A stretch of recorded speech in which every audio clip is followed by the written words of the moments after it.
First things first, I acknowledge the traditional owners and custodians of the land on which I live, work and record Pillow Talking, the Bunurong and Wurundjeri people of the Kulin Nation. I recognise their connection to and care of this land and thank them for the space I share with my family. I pay my respects to elders past, present and still to come, and extend that respect to all First Nations people who are listening. Please keep in mind that Pillow Talking contains adult themes and sometimes strong language, so use your discretion for where and how you listen and who you listen with.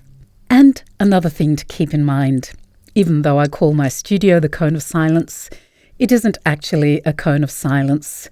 Please expect the occasional bird twittering in the background or a lonely dog barking there as well. Close the door and dim the lights. Let's talk. I'm Violetta Balhas and this is Season 2, Episode 16 of Pillow Talking. Stories about the stories we tell each other when there's no one listening. In this episode, who do you think you are?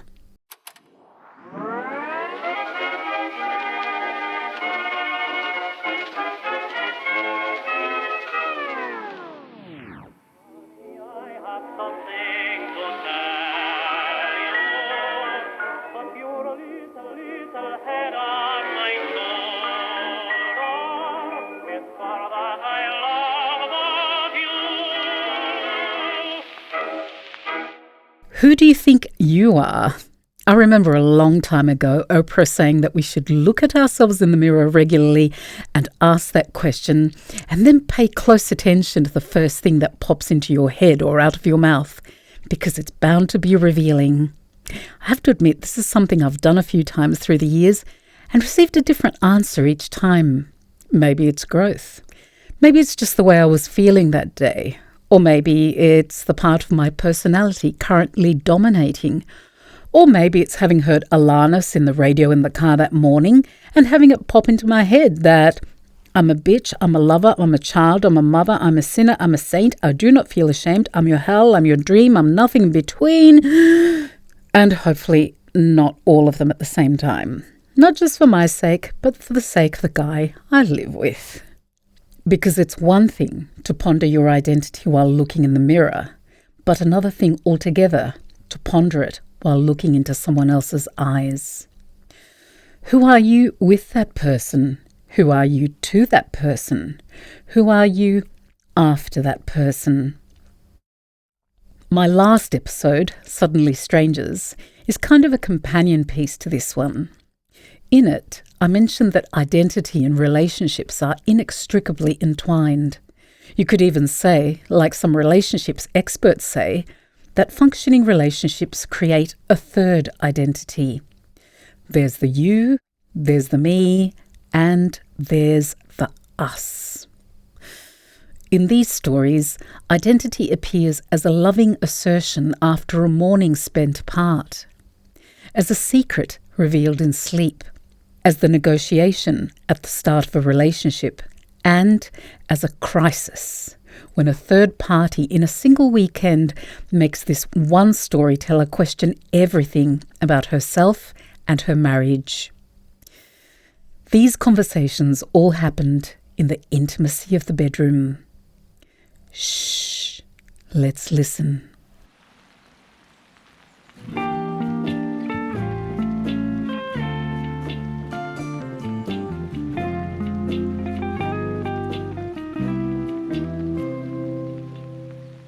I wake up in Julia's bed in Oak Park to my photo high on the wall. It makes the strange room even stranger. In my room at home in Manhattan's East Village, a room I share with a roommate, I awake to photos on the fridge. The Dalai Lama in a blue baseball cap.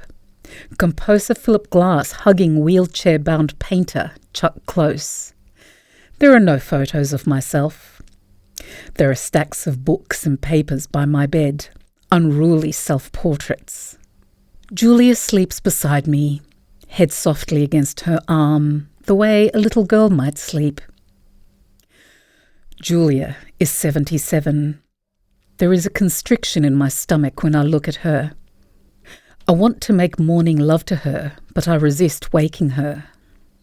Julia is a night person with sleep issues. She gets to bed not many hours before I awake. I take sleep for granted.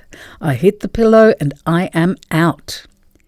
It makes me oddly envious that Julia's sleep cycle is chaperoned by her assortment of pills and supplements, topped off by Bill Maher's politics. Or maybe it's the other way around. I sit down to a breakfast of hummus and toast and bran and milk. Her 81-year-old guy needs his bran.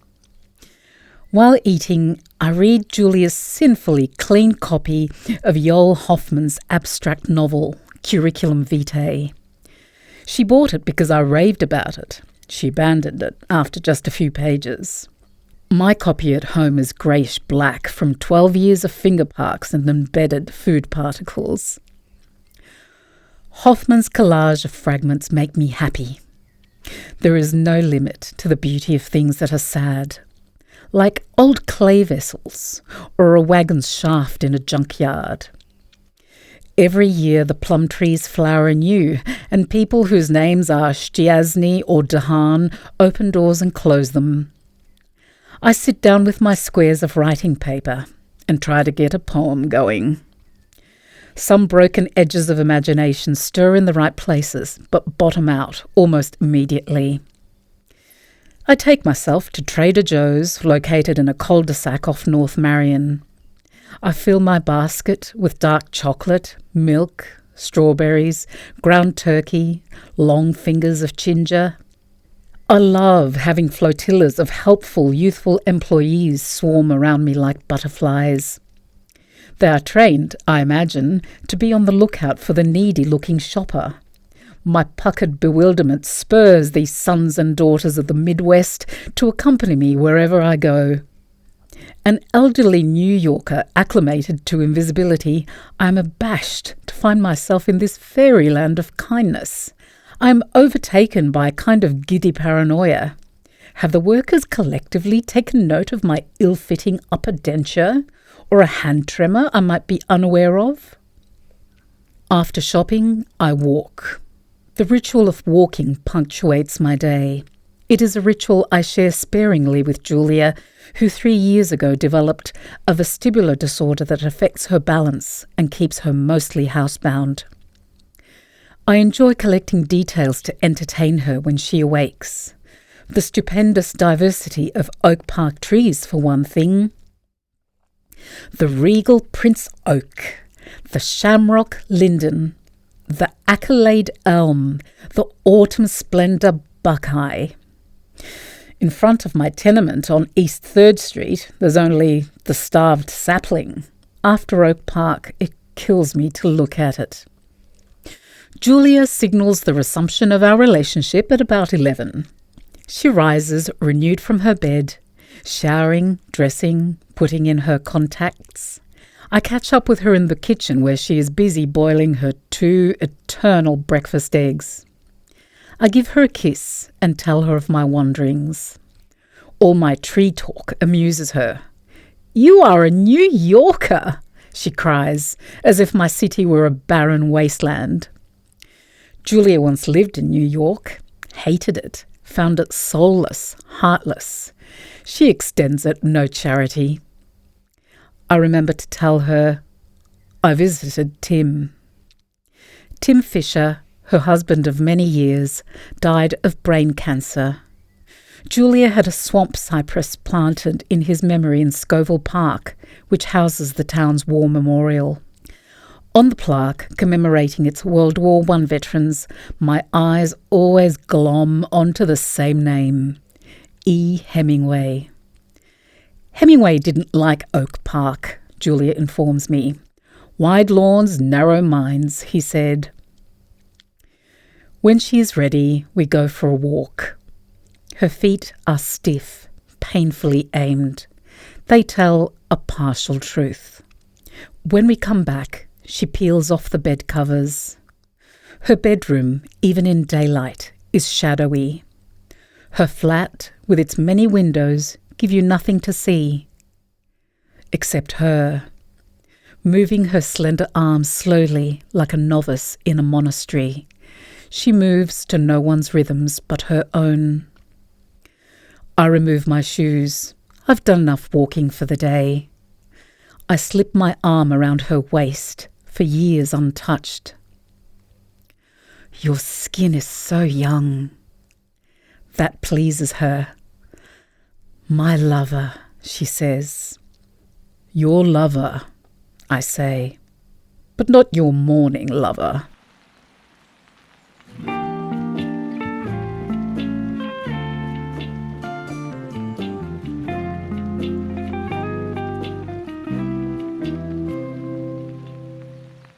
In my teen years, I loved to do sleepovers at my best friend's house to escape my alcoholic parents. They weren't abusive. This isn't a downer story. It's actually quite funny. Also, mind-melting a bit. For backdrop, I'm just saying that my world and Patty's world were quite different. Mine was the same, nightly. They drank. They got loud. They had the same arguments over and over. It would begin in the living room and come upstairs, and finally quiet after my supposed bedtime. Thin walls, no escape. Patty's room was in the basement. Her parents had fixed up a room with happy wallpaper and fuzzy carpet. It was a colourful oasis far away from her parents. We listened to records, watched TV, talked endlessly, dreamed about David Cassidy and other pop idols. One night, we turned down the lights and were winding down. She was in her top bunk. I was in a sleeping bag on the floor. The conversation lagged. She stopped talking and began snoring faintly. I couldn't sleep. The room was different in the dark. My eyes played tricks on me. Was that a shadow in the mirror? Was that stuffed animal moving?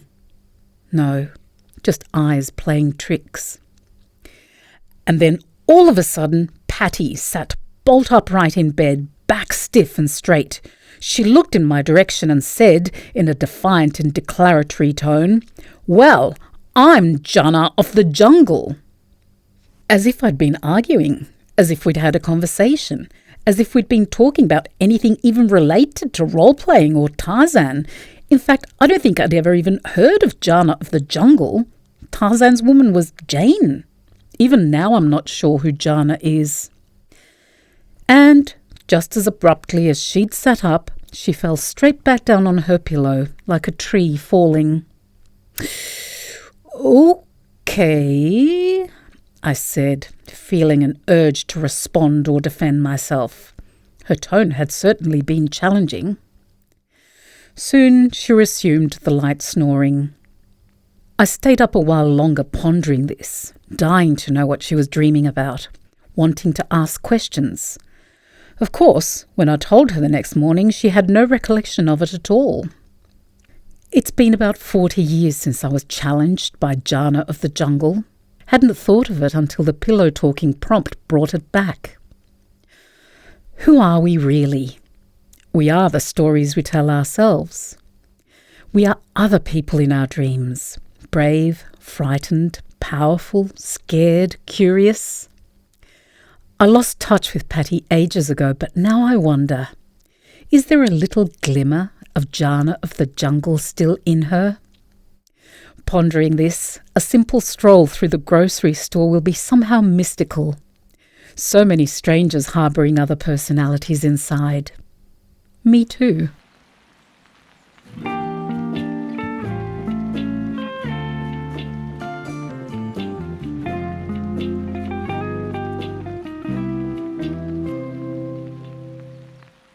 The first night together was very long because we needed to know what each other wanted out of our relationship. We spoke at length, sharing experiences and reaching concrete decisions. My fiancé was telling me about his first wife. She cheated on me severally, he said. She said she was a director at her place of work. I never visited her at her office, not even after our wedding. After our wedding, she never went back to her office anymore, saying she was on a break. This took about 2 months. I had to ask her why she didn't go to work anymore. only to discover she was just a cleaner and a janitor. He continued by saying, "Baby, I hope you're not like her." "Oh dear, you can count on me," I said. There is an adage in Yoruba language that says, "Foriti, foriti, lomuki oriak bapa," or the head of an old man is bald because of all the trouble he has on his head in his lifetime, meaning prolonged endurance yields elderly maturity. He said he bore her excesses even before they got married. At a point, I almost called off the wedding, but she sent people to beg for her, so the marriage held. My parents refused attending my wedding because of her, he said in a very low tone. I gave him my word that all is well as we are now together. He told me how he asked people about me and the responses he got. One of them was Tabitha's mother. Tabitha's mother said I should be careful of you. He said a proverb in Yoruba language. Ikoko oning baomi kotung bain. Or, the pot cannot contain both the palm fruit and water together. Meaning, two masters cannot ride one boat, or two incompatible people cannot live or work together. All she was trying to say to my fiancé was that I was bossy and would ride on my fiancé when we got married. I told him that this said Tabitha's mother is not my friend. We are not close enough for her to know who I am or what I am capable of doing. He then told me how she had made bodily passes to him some years back, which he declined more because she is married. Never mind, sweetheart. Let's just say she's a stranger and not to be given a chance to decide for us. I love you, dearest, I said. I love you too, baby, he said, adding that after all, Bieshin badani gule atunguni, or if a horse fell on someone, the rider should reclimb it, meaning when a plan falls out, one should not give up. Rather, one should keep trying. We must keep trying till we succeed, which I believe we have succeeded, he said to me. I nodded a yes to that. He immediately demanded to know my parents.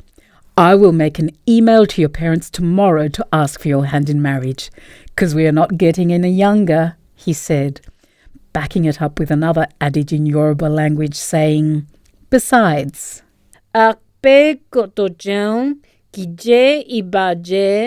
or a late eater will not eat spoilt or rotten food, meaning the patient dog eats the fattest bone.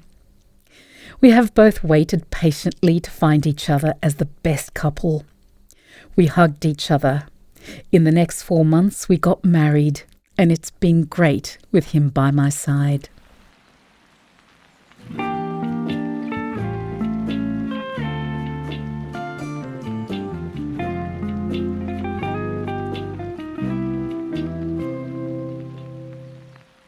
I had a friend. Her name was Marcia. Marcia was a shit magnet. Whenever she rang, it was a fresh drama. She'd keep me on the phone 1, 2, 3 hours, whatever it took, for her to let it all out and for me to listen, comfort her, and very occasionally suggest solutions. My husband would see me on the phone and roll his eyes. He'd never met Marcia. She lived interstate. But he knew that when I got off the phone, I'd be absolutely knackered, emotionally, mentally, and physically. Did she ask about you? Or did you get a word in about how you are? He'd ask me. I always said no. Then he'd imitate Jan in the Brady Bunch movie. Marcia, Marcia, Marcia. It made me laugh, and that would help take some of the stress from the phone call away. He was right. It really was all about Marcia, but I could handle it. Marcia and I went back a long way, and it wasn't like she was calling me all the time. It was occasional, just very, very draining when it happened. Now let's talk about my husband, Robert. Robert is one of those no-nonsense, steady as a rock guys.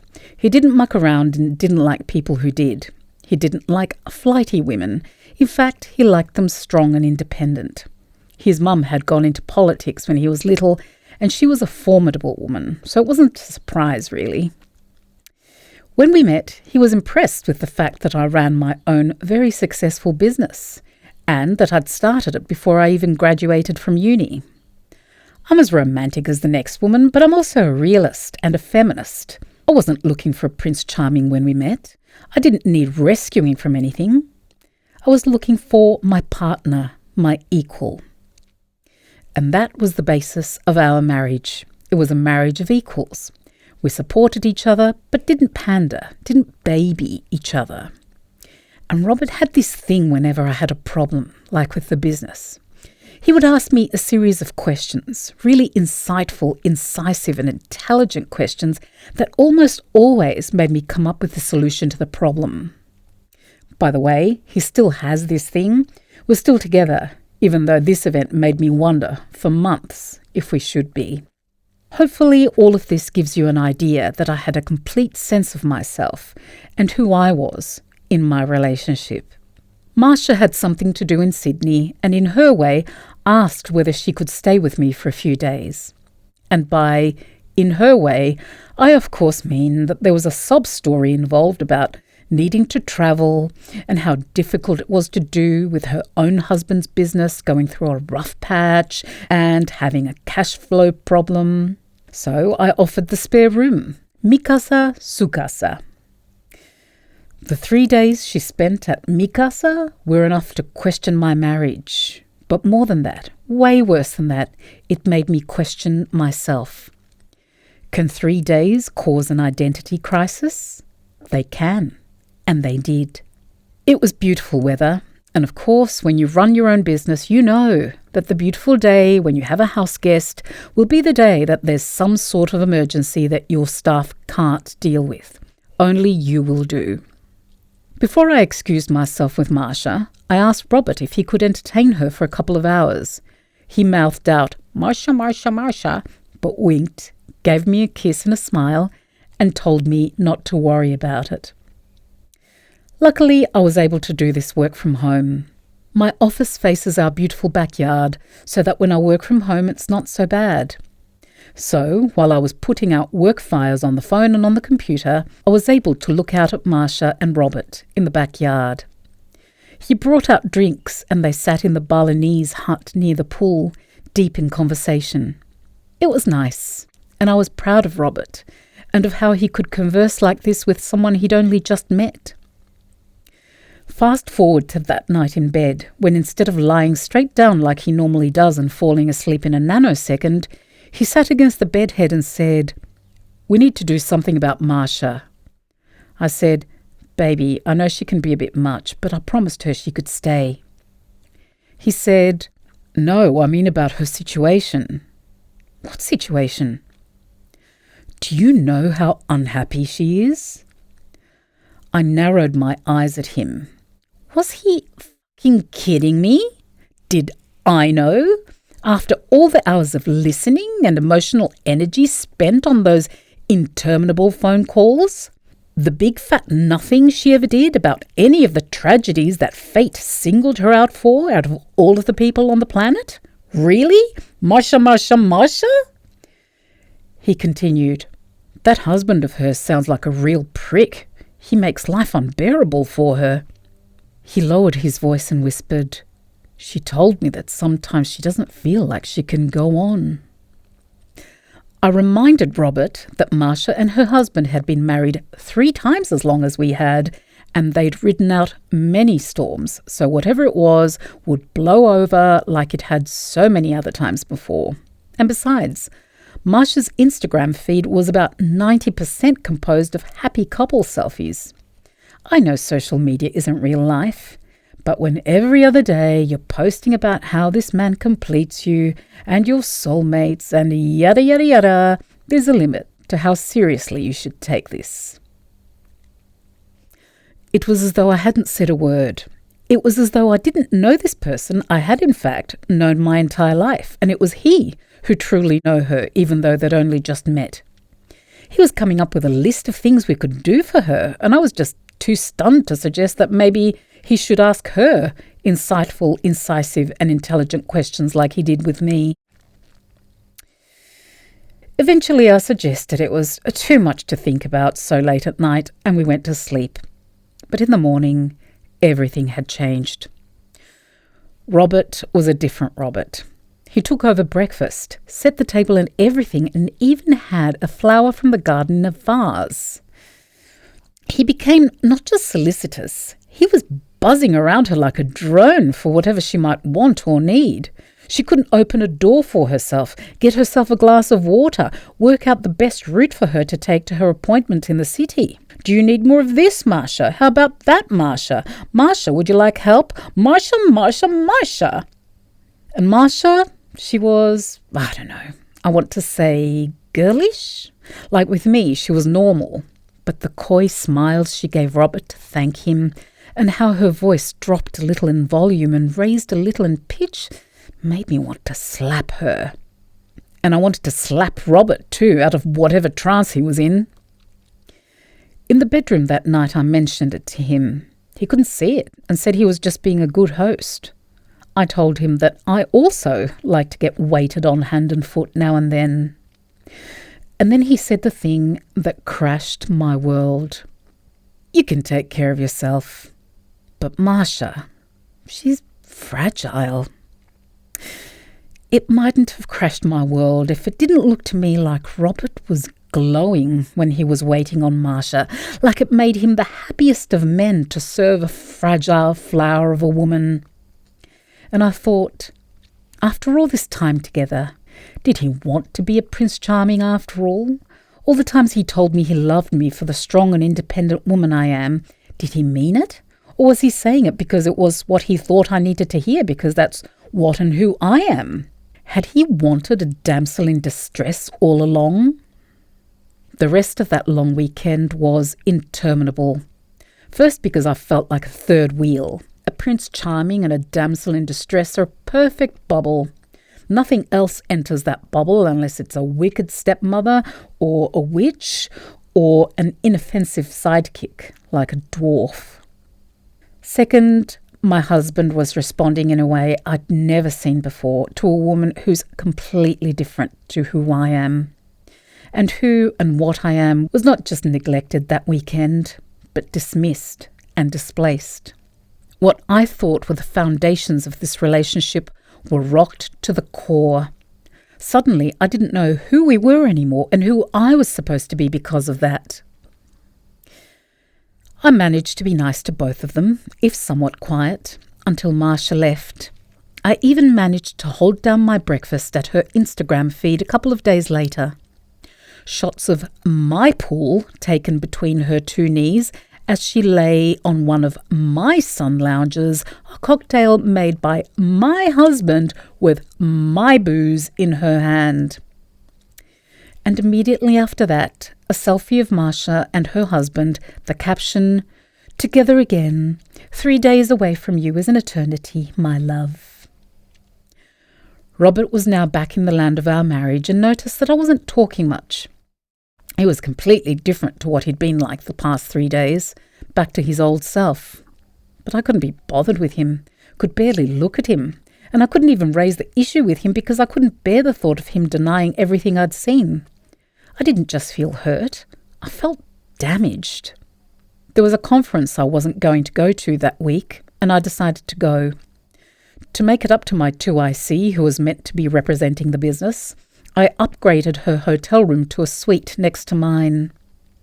I left a couple of days earlier than I needed to and booked the return flight for a couple of days after the conference finished.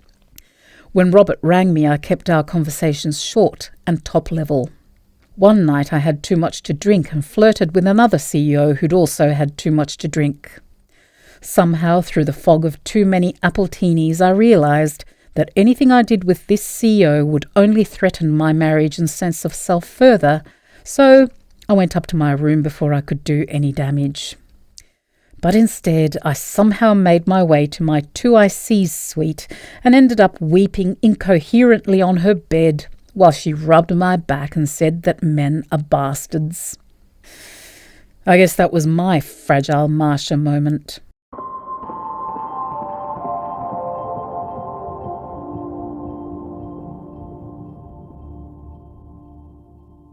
Pillow Talking is produced, narrated and edited by me, Violetta Balhas, from Stories by You, the listeners and Pillow Talkers. Music is by Radovan Jekic. Additional production and mastering jiggery pokery by Mark Teamaker. This episode's stories were Asleep in Oak Park, a late love story by Robert Hirschfield. Who Are We Really? By J. Elliott. The Dynamics of Love by Ella Offiong. And Marcia by Jan Brady. Special thanks to Ella for coaching me in the Yoruba language so that I could bring you these sayings in the original language. If you speak Yoruba and found my pronunciation appalling, I am so sorry. I really felt that Ella's story would have lost something if I'd used the saying's English equivalent, so I hope you understand why I decided to persevere with the Yoruba. And a shout out to my new Flannelette subscribers, Mark and Alicia M. Mark and Alicia are contributing just $5 a month so that I can continue to bring you these stories. Apart from this shout out, they get a copy of my newsletter, The Pillow Mint. The Pillow Mint is a companion piece to each episode with suggestions for what to listen to, read and watch that expands on the theme of the stories. If you'd like to be like Mark and Alicia, just go to buymeacoffee.com, Pillow Talking.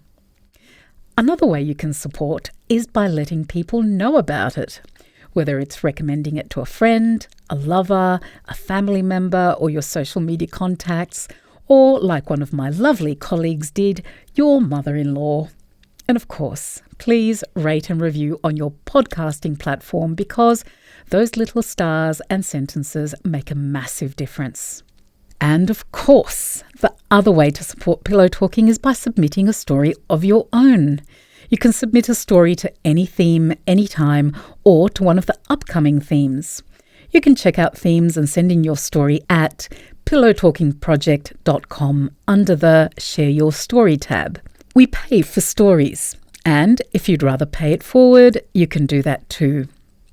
While you're on the website, you can check out the show notes to pick up bits and pieces mentioned in the episode and find out more about the Pillow Talkers who sent the stories in. And there's also a transcript of each episode if you like to read as well as listen. And that's it for tonight. On the next episode of Pillow Talking, Sanctuary. Stories about the bedroom and the relationship being a refuge for the storms that rage outside. Until then, please take care of yourselves and each other.